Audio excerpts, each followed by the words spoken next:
to an all-new season of the True Crime Never Sleeps podcast.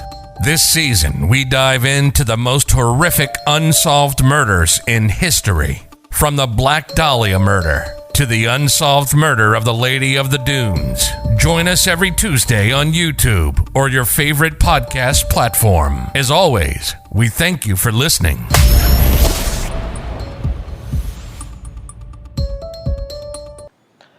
There is no one who knows me, or who has ever known me, who knows anything about me, really. They're going to tell you something that does not line up with anything I tell you because I'm two different people, basically. Israel Keyes.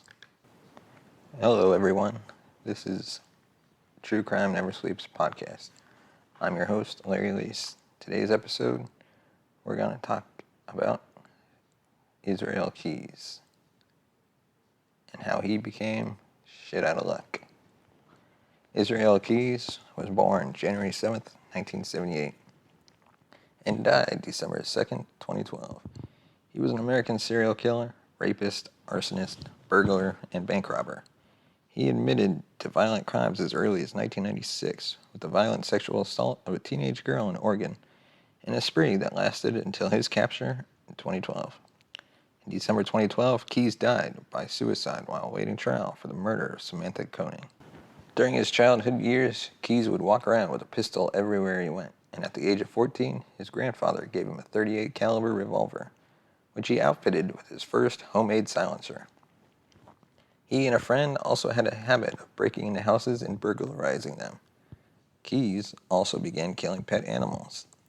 Between 1995 and 1997, he started working in a 7-man crew for a construction company, doing custom work for customers with needs beyond construction. Later in the 90s, the family moved to Smyrna, Maine, where they became involved in the maple syrup business. It is there that he rejected his parents' faith and openly declared himself an atheist. As a result, he was kicked out of the house.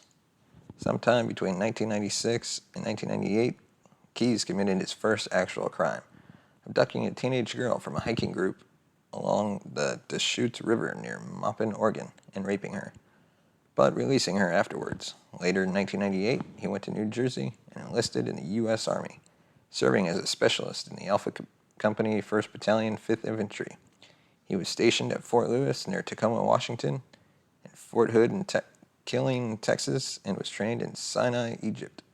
During his service, Keyes received an Army Achievement Medal for meritorious service, while assigned as a gunner and assistant gunner from the 2nd of December 1998 to the 8th of July 2001. On May of 2001, he received a DUI charge in Thurston County, Washington, followed by a state charge for driving with a suspended license. Later that year, he was honorably discharged from the Army. Keyes allegedly took advantage of this discharge to murder his first victim, an unidentified couple according to his confessions. He then moved to the small town of Nebe, Washington, where he established a village market for the nearby Maka tribe. Keyes also began dating an unidentified woman who he would have a daughter with. On November 13th, 2002, his father passed away and Keyes attended the funeral. Later that year, he separated with his girlfriend who took their daughter with her. In the first few months of 2006, Keyes began taking part in marathons. Between that year and last year, he had allegedly claimed 2 more victims. It is at this point that he began making numerous travels for unspecified reasons. In 2007, Keyes opened a new business called Keyes Construction, which was extremely reliable. In 2009, after making travels to California, Washington, and New England, Keyes decided to rob a bank in order to fund his crimes. On April 10th, allegedly after abducting and murdering a man, he walked into the community bank in Tupper Lake, New York, donning sunglasses, a jacket, jeans, gray sneakers, 2-tone gloves, and a fake mustache and goatee, and armed with a .40 caliber Smith & Wesson semi-automatic pistol. Successfully robbing the bank, Keyes fled and buried a toolbox about a half-mile down a path in the Woodside Natural Area in Essex, Vermont. The toolbox contained the Smith & Wesson and the Ruger Charger. 4 days later, he returned home by airplane. He then spent the next 2 years repeatedly traveling through the country for a variety of undisclosed reasons. At the time, between April and May 2011, he constructed a homemade silencer for the Ruger Charger pistol and decided to test it out during his next crime. After flying to Indiana and then driving over to New York to attach and test his silencer, Keyes drove to Vermont, where he recovered the toolbox he buried earlier, to which he decided to randomly target and murder someone before going on a bank robbing and arson spree. After selecting a location to take a victim, Keyes readied his weapons and began inspecting motorists from the safety of nearby woods. Initially targeting a motorist driving a yellow Volkswagen Beetle, Keyes found the plan impractical and switched his focus to a couple instead. Wandering around the suburban neighborhoods on the late hours of July 8, 2011, he set his sights on 8 Colbert Street, occupied by the Couriers, Bill and Lorraine. The home was less than a half mile away from the Handy Suites hotel he was staying at. First, inspecting the house and deducing the room the couple was sleeping at, Keyes disabled the phone line first before breaking inside, in what was described as a blitz attack. He ambushed the Couriers as they slept, subduing and tying them up before taking Lorraine's Smith & Wesson snub-nosed .38 revolver, among other items. Keyes then abducted the couple and took them to the abandoned Essex farmhouse, where he attempted to contact someone through their cell phones, only to abandon their plan after finding that the phones didn't have texting capabilities. As he took Bill to the basement, Lorraine attempted to escape, only to be recaptured by him. Bill also tries to escape, but Keyes incapacitated him, and in a fit of rage at the loss of control over his scheme, shoots him to death with the silenced 1022 Ruger Charger. He then sexually assaulted Lorraine, strangled her into unconsciousness, took her to the basement, and strangled her again, this time fatally. Keyes then buried the bodies in debris and left them in the farmhouse basement, intending to return later to burn down the farmhouse. His plan to go on a bank robbing spree soon proved to be impractical when the Courier's car experienced some serious mechanical issues, and he abandoned it the next day in the parking lot of an apartment complex at 203 Pearl Street. During his trip back home, he went into the White National Monument Forest in New Hampshire and disposed of the items that he took from the Couriers in a suitcase that he set ablaze. He then abandoned his tools and the Courier's revolver in New York before returning home in Anchorage. Unbeknownst to him, from October 25th to October 27th, the farmhouse was demolished and the debris was transported to a local landfill.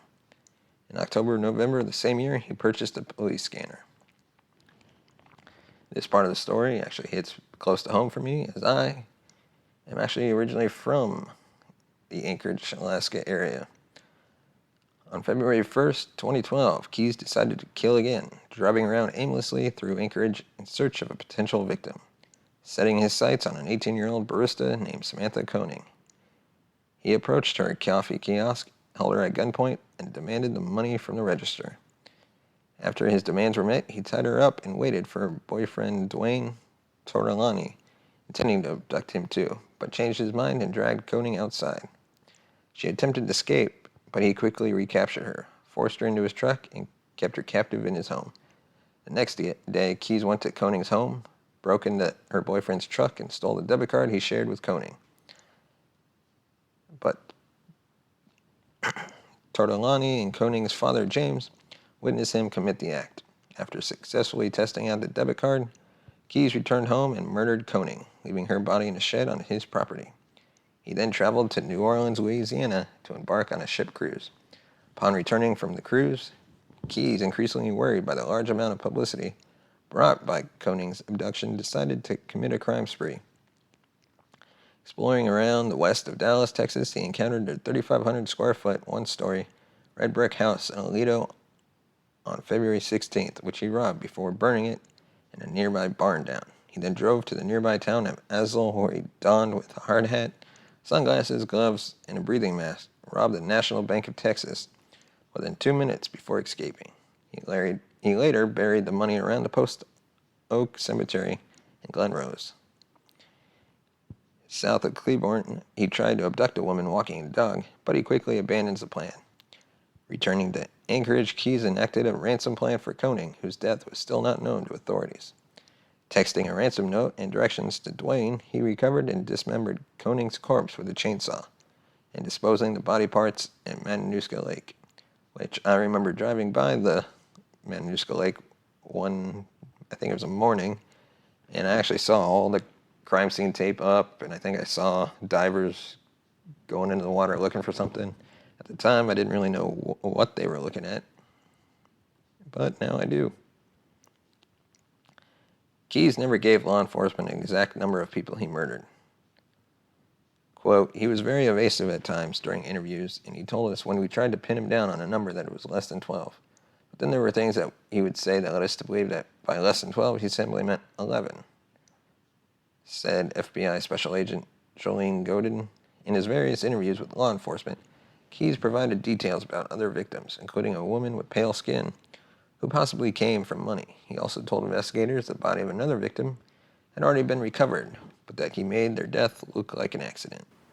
Whenever he killed, Keyes targeted random victims, all of whom lived extremely far from his home and never hit the same area twice. In all instances, he planned his murders long beforehand and took many measures to avoid detection. When he killed the Curriers, Keyes struck Bill Currier with a shovel, then shot him with a .22 caliber Ruger Charger pistol outfitted with a homemade silencer. And then he raped Lorraine Currier, strangling her to death afterward. When he killed Samantha Koning, he also raped her and strangled her to death, but afterward he dismembered her body. During the Aledo, Texas arson fires, he used gasoline as the accelerant. When he robbed the community bank in Tupper Lake and later the National Bank of Texas in Azle, he used a .40 caliber Smith & Wesson semi-automatic pistol to threaten and intimidate employees and customers. He would use that same gun to terrorize the Curriers. According to interviews with the FBI, Keyes strangled all of his victims, with the exception of Bill and one victim in Washington.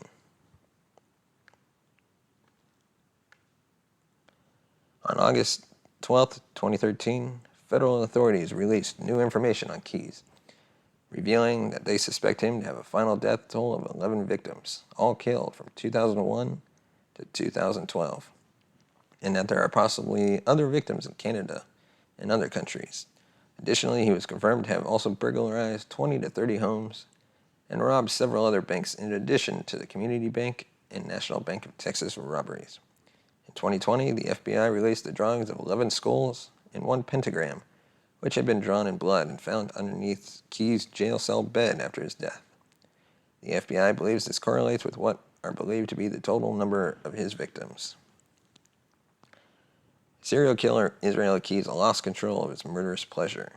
He prided himself in his ability to maintain a double life and was very cautious about protecting the life he led with his girlfriend and daughter. As a killer, he was remorseless and made it clear that he liked to kill. Authorities also released new audio from interrogations with Keyes. In both clips, he described failed plans to kill other Alaskans from April and May 2011. And now on to his arrest. Before killing Samantha Koning, Keyes acquired her cell phone, ATM card, and PIN number. After taking the time to go on a cruise, Keyes staged a ransom demand with Koning's dead body. Her family, hoping she was alive, deposited money into her account. Keyes used her ATM card to withdraw funds in Alaska, then continued those transactions while traveling in New Mexico, Arizona, and Texas. He disguised his appearance, but a security camera recorded an image of his rental car in Arizona. Texas law enforcement was notified, and in March 2012, stopped Keyes. A search of his car revealed, among other incriminating items, Koning's license. Keyes was arrested by Texas Highway Patrol Corporal Brian Henry and Texas Ranger Stephen Rayburn in the parking lot of the Cotton Patch Cafe in Lufkin, Texas, on the morning of March 13, 2012. After he had again used Koning's debit card, which had been traced through New Mexico and Arizona. While in custody, Keyes shared some details about his crimes with investigators, though he seemed to take pleasure in limiting the flow of information. He also expressed his desire for a quick execution date, saying he dreaded languishing behind bars for years, and he didn't want his mother or his daughter to suffer because of his crimes. Keyes offered details about the killings as a bargaining chip with law enforcement. Keyes ended up committing suicide in his Anchorage jail cell on the night of December 1st, 2012. Despite warnings not to provide Keyes with a razor blade, he had been given one. He slit his wrist and also strangled himself with a sheet while lying in bed. His body was not discovered until the morning of December 2nd. His mother, 4 sisters, and 3 brothers-in-law were the sole attendees of Keyes' funeral on December 8th, 2012. Keyes' last interrogation session took place a few days before his suicide. Some of his interrogation recordings have been shared with the public.